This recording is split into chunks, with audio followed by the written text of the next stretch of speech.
जैसा कि हम पिछले वीडियो में नोटपैड का विंडो इंट्रोडक्शन जान चुके हैं। अब हमें फाइल मेनू कवर करना है। फाइल मेनू में आपको सेव करना पिछली वीडियो में प्रॉपर तरीके से बताया गया है। अब कुछ चीज़ों को हम कवर करते हैं। न्यू, सबसे पहले कोई फाइल हम ओपन करते हैं तब क्लियरली ये पता होगा कि हमें न्यू पर क्या इफ़ेक्ट हो रहा है हमारे विंडो में।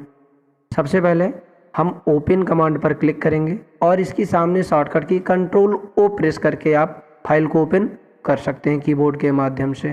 तो फिलहाल हमें ओपन पर क्लिक करते हैं हम और एक डायलॉग बॉक्स ओपन हुआ।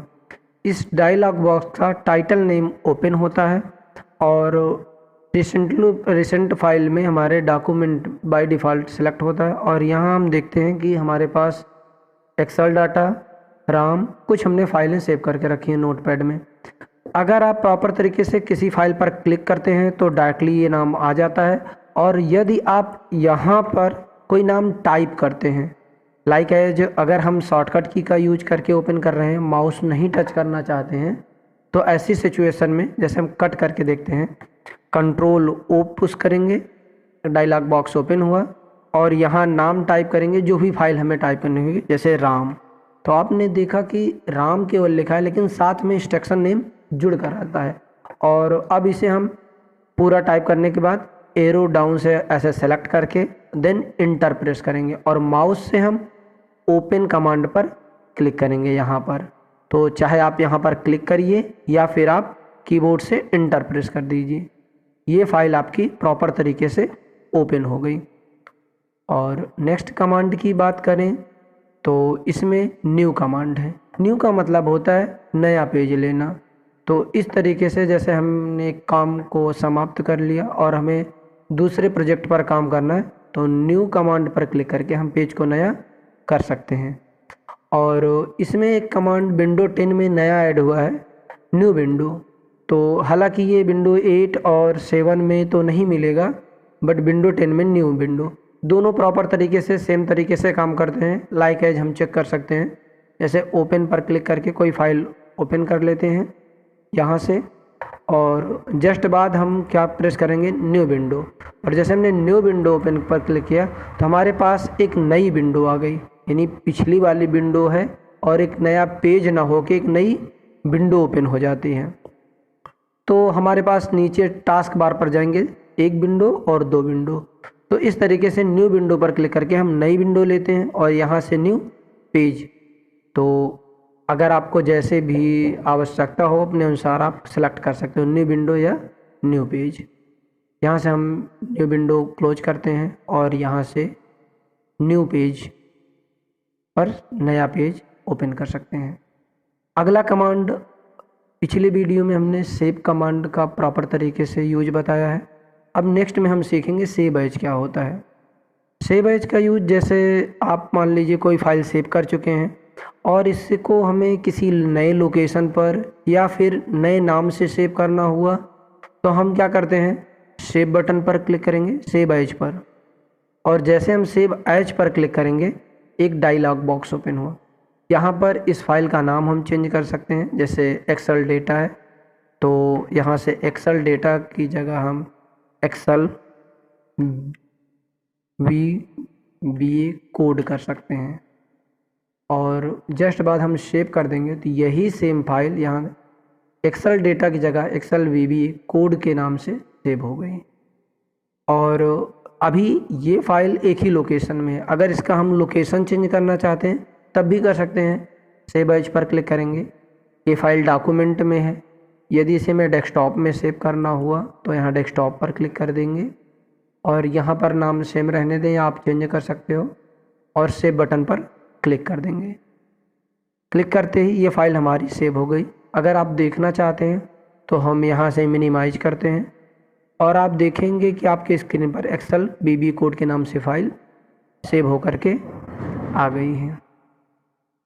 फिर दोबारा ये विंडो हम अपनी ओपन करते हैं तो आपने new window open save as, clear. अब सीखते हैं पेज सेटअप। जब भी कोई पेज हमें प्रिंट करना है होता है तो प्रिंट करने से पहले हम पेज की सेटिंग करते हैं। जैसे पेज सेटअप पर क्लिक करेंगे और हमारे पास एक पॉपअप या न्यू डायलॉग बॉक्स ओपन होता है। इसमें आपको मोस्ट इम्पॉर्टेंट 3 चीज़ें होती हैं। जैसे आप देखेंगे पेपर, ओरिएंटेशंस और मार्जिन, और ये प्रीव्यू, जिसका प्रीव्यू आपको यहाँ पर दिखाई देगा। तो कई सारे क्वेश्चन पुटअप किए जाते हैं कि paper by default paper size, orientation पे तमाम चीज़ें होती हैं। तो आप देखेंगे कि पहले से प्रॉपर तरीके से लेटर लिखा हुआ है, और ज़्यादातर हमें मार्केट में जो पेपर साइज चूज करना होता है वो पेपर अवेलेबल होते हैं A4 साइज़ के। तो यहाँ से हम A4 साइज चॉइस कर सकते हैं, और आप देखेंगे कि इसमें बहुत सारे साइज के पेपर हैं, तो अपने में से कोई सा भी चॉइस कर सकते हो। तो सबसे पहले हम यहाँ से A4 चॉइस कर लेते हैं, जो कि कॉमन है और सोर्स में ही ऑटोमेटिकली रहता है, इसमें हम कोई चेंज नहीं करते। यहाँ ओरिएंटेशन पे जैसे आपको प्रोटिएट में चाहिए तो प्रिंटिंग प्रोटिएट रहने देते हैं। अगर आपको ये प्रिंटिंग डेटा लैंडस्केप पेज पर चाहिए तो आप यहाँ से लैंडस्केप कर सकते हैं। तो इस तरीके से पेज का ओरिएंटेशन चेंज हो जाता है। फिलहाल हम इसे प्रोटिएट रखते हैं। और ये मार्जिन का मतलब होता है चारों तरफ पेज के कितना जगह छोड़कर प्रिंटिंग हो। जैसे आप देखेंगे कि ये डॉट बने हुए हैं और इसके ऊपरी सिरे में या लेफ्ट राइट चारों तरफ देखते हैं थोड़ा सा स्पेस है। इस स्पेस को मेंटेन करने के लिए हम यहाँ से जैसे लिखा है लेफ्ट यानी बाएं साइड की तरफ हम कितना पेज छोड़ें, तो जैसे 0.5, ये इंचेज में होता है, समथिंग आधी इंच के। तो आप देखेंगे राइट साइड की अपेक्षा कि लेफ्ट साइड में स्पेस कम है। और ऐसे अगर हम टॉप, राइट और डाउन में कम करना चाहें तो वैसे हम चारों तरफ बराबर, ऐसे हम 0.5। अब यहाँ से टैब का काम होता है कर्सर को जंप करना। टैब बटन पुश करेंगे और 0.5, फिर टैब 0.5। यहाँ से हम कीबोर्ड से टाइप कर सकते हैं। अब आप निचले सिरे में देखेंगे लिखा हुआ है हेडर और फुटर। हालांकि ये प्रिंट प्रीव्यू में तो यहाँ नहीं दिखाई देगा, बट प्रिंटिंग में हेडर और फुटर जो भी आप टाइप कर देंगे ये छपकर प्रॉपर तरीके से आता है। लाइक एज अगर हम हेडर में सपोज करिए किसी प्रकाशन की बुक है तो हम यहाँ टाइप कर सकते हैं, जैसे लक्ष्य कंप्यूटर,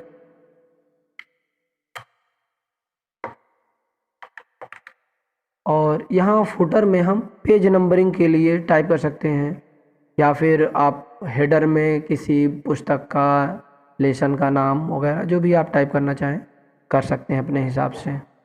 तो यहाँ हेडर में हम टाइप कर लिए लक्ष्य कंप्यूटर, या फुटर में हम किसी प्रकाशन का नाम या लिख देते हैं पेज नंबर, और यहाँ से हम ओके पर क्लिक कर देंगे। तो ऐसे में तो हमारी स्क्रीन पर कोई इफेक्ट नहीं होगा, बट प्रिंटिंग में प्रॉपर तरीके से पेपर साइज के अनुसार वो प्रिंट होकर आ जाता है। फाइल मेनू में अगला कमांड होता है प्रिंट। जब हम प्रिंट में आप शॉर्टकट की Ctrl+P भी प्रेस कर सकते हैं और प्रिंट कमांड का यूज कर सकते हैं।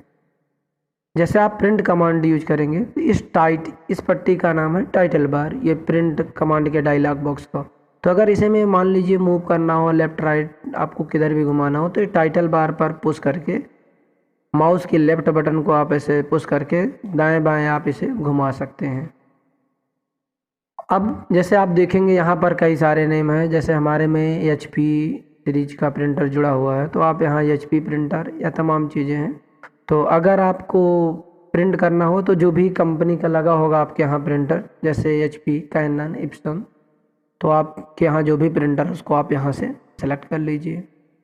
और उसके बाद आप देखेंगे कि यहाँ लिखा है ऑफलाइन। जब प्रिंटर बंद है इसलिए यहाँ ऑफलाइन लिखा हुआ है। अगर आपके प्रिंटर की कनेक्टिविटी रहेगी, प्रिंटर ऑन रहेगा, तो यहाँ पर ऑनलाइन लिखा होगा, या अन्य भी चीज़ें होती हैं। और अगला एक होता है और यहाँ परफॉर्मेंस। ये अगर यहाँ से चेक करेंगे प्रेफरेंस से तो आप यहाँ से प्रिंटर की सेटिंग वगैरह ओपन कर सकते हैं कि आपको ब्लैक एंड वाइट कलर क्या चीज़ें हैं कर सकते हो, वो अपना अलग का है। फिर देखते हैं यहाँ पर पेज रेंज।